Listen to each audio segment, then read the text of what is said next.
ya kinyamaswa bazana umururumba uvanze n'ubugoryi, kandi umururumba uvanze n'ubugoryi bibyara ubugome nk'uko mama wambyaye yabitubwiraga tukiri abana. Urumva, nagira ngo mbamenyeshe ko umururumba ubwawo ni uburwayi.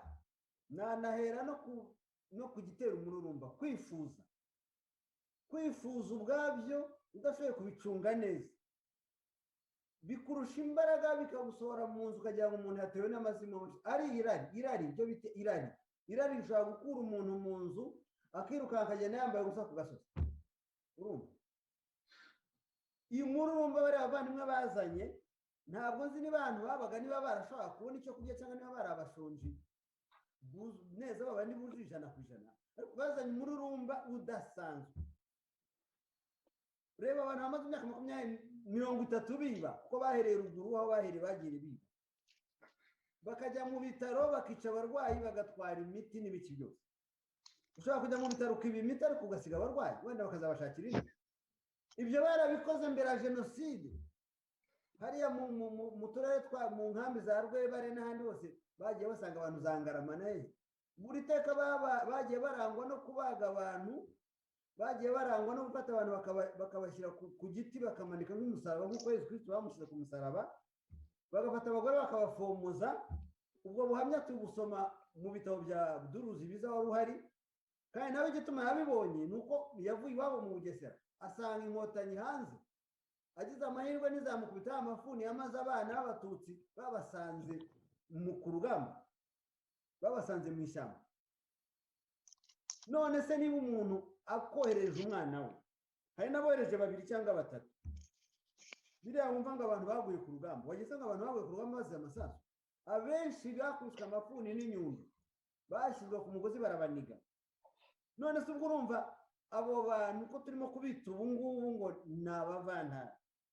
No ku rugamba ubwabo, umuntu wavuye mu Rwanda akava i Burundi, akava muri Kongo, akava muri Tanzania, akava mu bihugu binyuranye, baragiye babakubita amafuni. Nuko se wakira umuntu uje kugutera ingabo mu bitugu mwakiriza ifuni? Uwo muco rero w'ubunyamaswa nicyo gituma tuvuga ko bawuvanye hanze.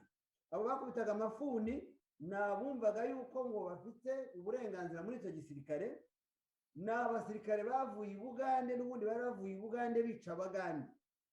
Sari ku munsi Abagande bo bavuze, umunsi Abagande bo bahagurutse bakavuga bagakurikirana ku gatsiko k'abica, bazabigenza bate? Erega Abagande n'Abanyekongo bashaka kwinjira mu Rwanda, bashaka kwinjira mu Rwanda, n'Abarundi bashaka kwinjira mu Rwanda. Harya Kagame ngo akwazi ku Rwanda yarwana n'abantu bose akabatwa. Ubona bari abantu birirwa bafata amadeni y'abazungu, bayafata nk'aho batazigera bayishyura. Biragaragara ko badahari, n'abavantara bategereje gusubira mu ntara yabo. Iyo ntara babamo rero baroko kwisubiramo bataraduhekura ngo birangire.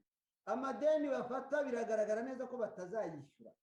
Imishahara bihaye ni imishahara non justifiée. Ngo nitwe tumugira inama tugira ibintu by'ibinyoma. Abantu bamenyeye kubesha, babesha kurusha uko bahumeka.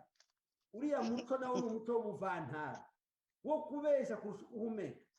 Abanyarwanda basanga bagira utuntu tw'utunyowe ko kuvuga ngo mumbabarire, ngo sinzi aho mvuye, sinzi aho ngiye, twari tworoheje. Ariko abandi baragiye guca bakabesha Rusesabagina, bakamwiba, bakamukura i Dubai, bakamugeza mu Rwanda atarabuze.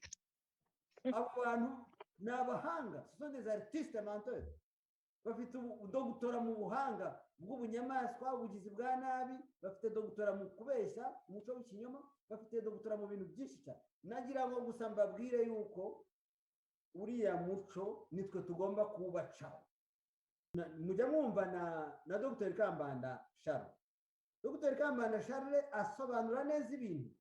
Aravuga ati bari abantu bari mu mahanga, hariya bari hariya hakurya Kampala, ati bamwe bitaga abakobuye, ati bari ingegera. Niyo terime Dr. Kambanda Charles akoresha, ni ingegera. None se koko murumva igihugu kizayoborwa n'ingegera? Noneho zambaye uniforme y'abapolisi, zambaye noneho imyenda ya gisirikare, zifite intwaro. Murabona ako gatsiko k'amabandi kafashe la forme, kafashe imyenda, kafashe umwambaro wa legalite, kambaye amategeko, kambara inyenyeri zibaha hano ubundi umuntu wambaye inyenyeri ni umuntu utekereza udashobora gukora nk'ibyo bakora mu Rwanda. Ariko twebwe abo bambaye inyenyeri nibo bafite ubunyamaswa. Mwabonye igitabo cya Kizito Mihigo. Kizito Mihigo yavuze ukuntu Dani Munyuza yamuhamagaye amubwira ngo bashaka kumwica, ngo ntazongere gukupa, ntazongere kujya gute. None se murumva bwa bugegera Kamana avuga ati bariya ni ingegera. Ubu se barabona u Rwanda koko nyuma ya jenoside rumeretswa gutegekwa n'ingegera? Barabona abanyarwanda bakwiye kuyoborwa n'ingegera ziba kwa Rwigara, zikiba kwa Rujugiro, zikiba kwa Kabuga, zikiba abantu bose baribwe barabaranye. Mbabwire yuko abanyarwanda bamaze guhumuka ntabwo bazakomeza kuyoborwa n'ingegera. Nongere mbisubire, ubugegera ni iki? Ni uguhimba ibyaha, ni ukubesha umuntu nka Rusesabagina ukamukura muri Amerika akazi Dubai akahurira n'ingegera ikamujyana mu Rwanda atarabutswe. Biriya ni ubugegera, nta buhanga burimo. Biriya ntabwo ari tekinike, ntabwo ari bya James Bond bavuga cyangwa bya Sherlock Holmes bavuga ngo wari umuhanga w'umupolisi. Biriya ni ubugegera. Padiri nongere nibutse Padiri Stanislas Mushayisha ni umupadiri w'umututsi.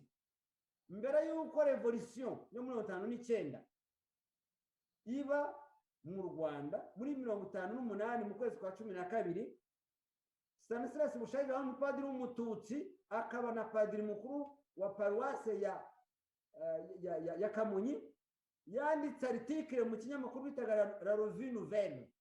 Yandika article yise ngo le problème Bahutu au Rwanda. Yanditse inyandiko y'amapaji 5. Muri iyo nyandiko yashizemo ikintu cy'umuco wo kubeshya kiranga abavandimwe bacu b'abatutsi, ariko avuga ko uwo muco wo kubeshya n'abanyarwanda bawugize uwabo kubera ingoma ya Gitutsi yamaze iyo myaka yose bayobora. Noneho urabona ko FPR yo noneho kubeshya byabaye ihame, bashyizeho n'inkiko za gacaca zishinzwe kubeshyira abantu. Donc kubeshya byabaye ihame. Noneho barangiza bakagufunga amaguru n'amaboko, barangiza bakakubwira ngo baguhaye umutekano. Umutekano usigara unagurwa.